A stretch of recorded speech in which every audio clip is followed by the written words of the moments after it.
Welcome to episode 1 of Learn or Burn.tech, where in 5 minutes or less, we promise you will learn something useful to master your technology. Today, I'm answering a very commonly asked question. Is the cloud safe? In short, no. But it is safe enough if you are diligent. So first, what is the cloud?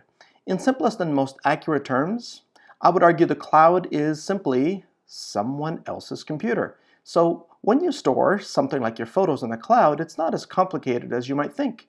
Think of it as just your pictures are on someone else's computer that's online.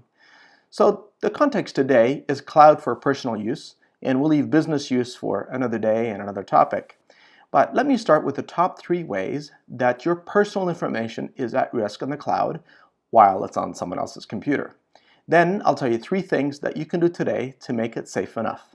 All right, so here's how you are at risk. Number 1, you use the same email account across a variety of services. So when Yahoo got hacked, for example, your Yahoo account and password became available on the dark web. That means anyone who has a copy of that can try that same email address and password combination on Facebook, on Twitter, on Pinterest, or even worse, look through your email history and build up enough information to get your banking card number and PIN. Number 2, your password is weak. Maybe your pet name or a swear word you might not even use in real life, but many password lists have been made public. So it's well known that we are pretty bad as humanity at choosing our own passwords. Number 3, some of your personal information is likely already on the dark web. So you could be targeted with brute force across a variety of services where more personally identifying information may be available. But don't fret, there are things that you can do. Number 1, use a different email address and account for each of the online services that you subscribe to.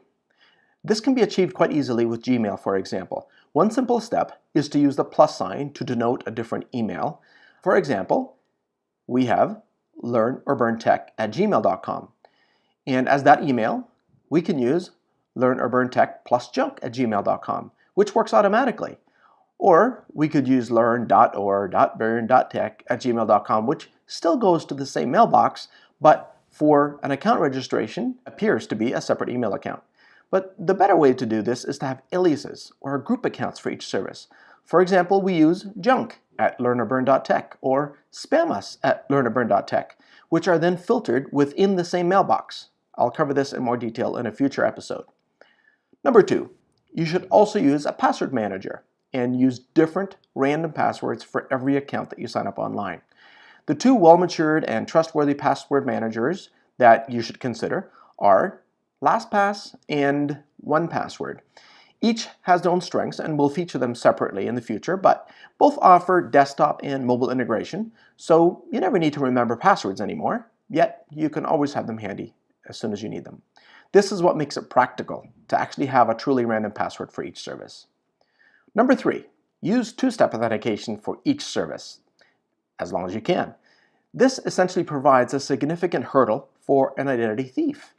While this may seem complicated at first, it's actually quite straightforward. You just need patience. Simply follow the steps provided by each online service that offers it, especially if you're storing confidential information in a cloud service. And as for a bonus step, just encrypt everything. That's easier said than done, I know. But if you're worried about confidential information in the cloud, then ask if that particular cloud service does proper encryption.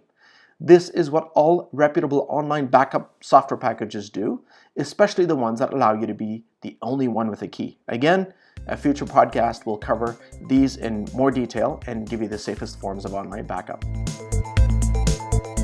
This podcast is brought to you by Nerds On Site.